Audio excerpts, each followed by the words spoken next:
Jennifer Lawrence just made an absolutely explosive revelation that has the entire internet buzzing, and you need to hear every single detail, because what she exposed about losing one of the biggest roles of her career to Margot Robbie is something Hollywood doesn't want you to know about. And it all comes down to three devastating words that changed everything.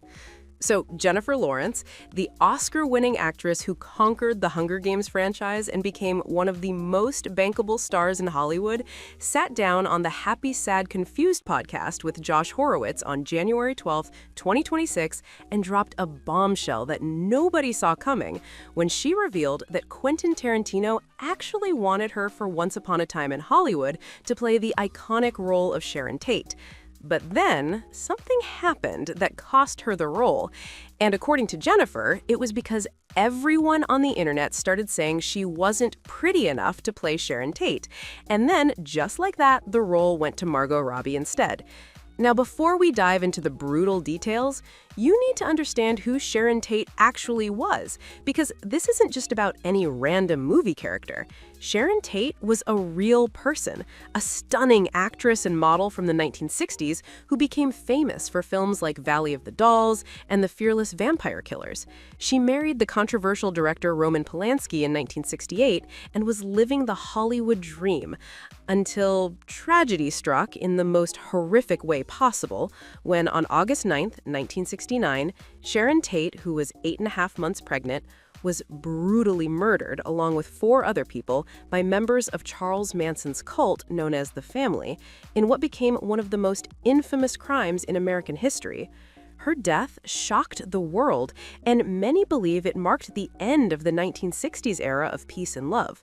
So when Quentin Tarantino announced he was making Once Upon a Time in Hollywood, a revisionist history film set against the backdrop of the Manson family murders that would star Leonardo DiCaprio and Brad Pitt, everyone wanted to know who would play Sharon Tate, because this wasn't just any role. This was portraying a real woman whose life was cut short in the most brutal way, and whose legacy deserved to be handled with care and respect.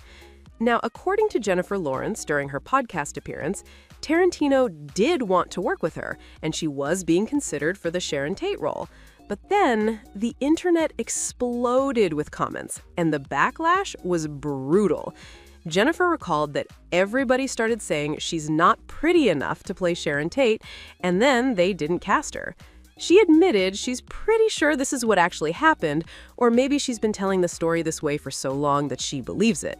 But she's confident that either Tarantino was considering her and the internet backlash changed things, or he was never considering her at all and the internet just went out of its way to call her ugly. Now, you might be thinking the internet is always harsh. But this wasn't just random trolls leaving mean comments. This went way deeper, because Sharon Tate's actual sister, Debra Tate, who was 73 years old at the time, got involved in 2017 when rumors were swirling about both Jennifer Lawrence and Margot Robbie being considered for the role.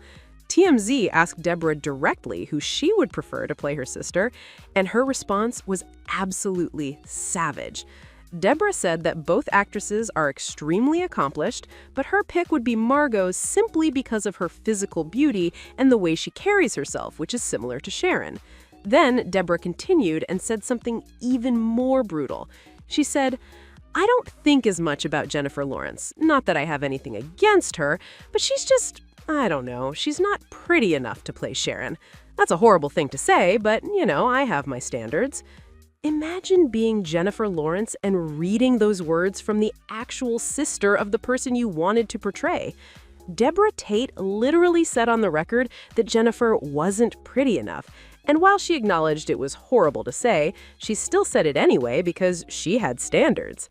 Now, this raises some serious questions about Hollywood casting and beauty standards, because Jennifer Lawrence is objectively a beautiful woman. She's been on countless magazine covers, she's won an Oscar, she has 4 Oscar nominations total and 3 Golden Globes. She was one of the highest-paid actresses in the world for years. But apparently, none of that mattered when it came to playing Sharon Tate, because the focus wasn't on talent or acting ability. It was purely about physical appearance and whether Jennifer could match Sharon's specific type of beauty. Margot Robbie eventually got the role, and when Once Upon a Time in Hollywood was released in 2019, it became a massive hit, grossing over $377 million globally and earning critical acclaim. Margot's portrayal of Sharon Tate was widely praised, and she received nominations for a BAFTA and a SAG award for her performance. Debra Tate, who had been so critical of Jennifer Lawrence, told Vanity Fair after seeing the film that Margot made her cry because she sounded just like Sharon. Debra said the tone in Margot's voice was completely Sharon, and it touched her so much that big tears started falling and the front of her shirt was wet because she actually got to see her sister again nearly 50 years later.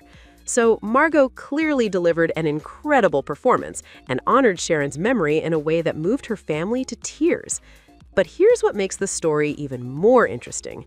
In 2021, Quentin Tarantino appeared on the WTF with Marc Maron podcast and revealed a different version of events. Tarantino said he actually had Jennifer Lawrence in mind for a completely different role in Once Upon a Time in Hollywood. Not Sharon Tate, but Squeaky Fromm, who was a member of the Manson family. Tarantino explained that Jennifer came down to his house and he gave her the script and told her to go in his living room or outside by the pool and read it. She read it, and afterward they talked about it a little bit. But according to Tarantino, it just didn't work out, and the role eventually went to Dakota Fanning. So now we have two conflicting stories. Jennifer believes she was being considered for Sharon Tate and lost it because of her looks, while Tarantino said he wanted her for Squeaky Fromm, and it simply didn't work out. The truth is probably somewhere in between.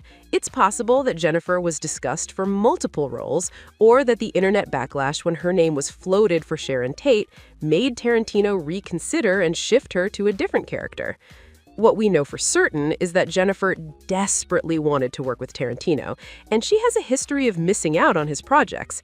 During the same podcast interview, Jennifer admitted that she was actually offered a role in Tarantino's 2015 film The Hateful Eight, specifically the Daisy part, which ultimately went to Jennifer Jason Leigh, who earned an Oscar nomination for the performance.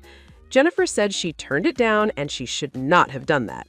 She passed on The Hateful Eight to do the lead role in her friend David O. Russell's film Joy, which came out the same year. But in hindsight, The Hateful Eight role was juicier, would have showcased her in a way she had never been before, and she would have gotten to work with Tarantino. So Jennifer has now missed out on working with one of the greatest directors of all time twice, once by her own choice, and once possibly because the internet decided she wasn't attractive enough. This story also highlights the brutal reality of Hollywood casting, especially for women. When you're playing a real historical figure who was known for their beauty, the physical resemblance becomes a major factor in casting decisions. Sharon Tate was famous not just for her acting, but for being a stunning 1960s beauty icon. She was often compared to Marilyn Monroe and was featured in Playboy magazine. Her look was very specific: blonde hair, delicate features, a certain ethereal quality that defined the era. Margot Robbie, with her classic Hollywood beauty and blonde hair, fit that aesthetic more naturally than Jennifer Lawrence, who has a different type of beauty, more girl next door, more relatable, but equally gorgeous in her own right. The problem is, Hollywood often treats women as if there's only one standard of beauty, and if you don't fit that exact mold, you're not good enough. Men rarely face this level of scrutiny over their looks when being cast in roles. They're judged on their talent and their ability to embody a character. But women, especially when playing beautiful historical figures, are held to impossible physical standards. Jennifer Lawrence has been very open about her experiences with body image and Hollywood's beauty standards throughout her career. She's spoken about being told to lose weight early in her career and refusing to conform to unrealistic expectations. She's been a vocal advocate for body positivity and has called out the industry for its treatment of women.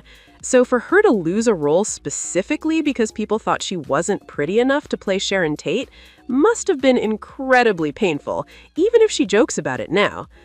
What's also fascinating is how social media and internet culture now play a massive role in Hollywood casting decisions. In the old days, casting directors and filmmakers made their choices behind closed doors without worrying about public opinion until the film was released after. But now, every casting rumor gets dissected on social media. Fans and trolls alike weigh in with their opinions, and sometimes that online noise actually influences real decisions. If Quentin Tarantino was seriously considering Jennifer Lawrence for Sharon Tate and then saw thousands of comments saying she wasn't right for the role or wasn't pretty enough, that could have genuinely affected his decision. Directors don't work in a vacuum anymore. They're aware of what people are saying online, and sometimes they listen to it.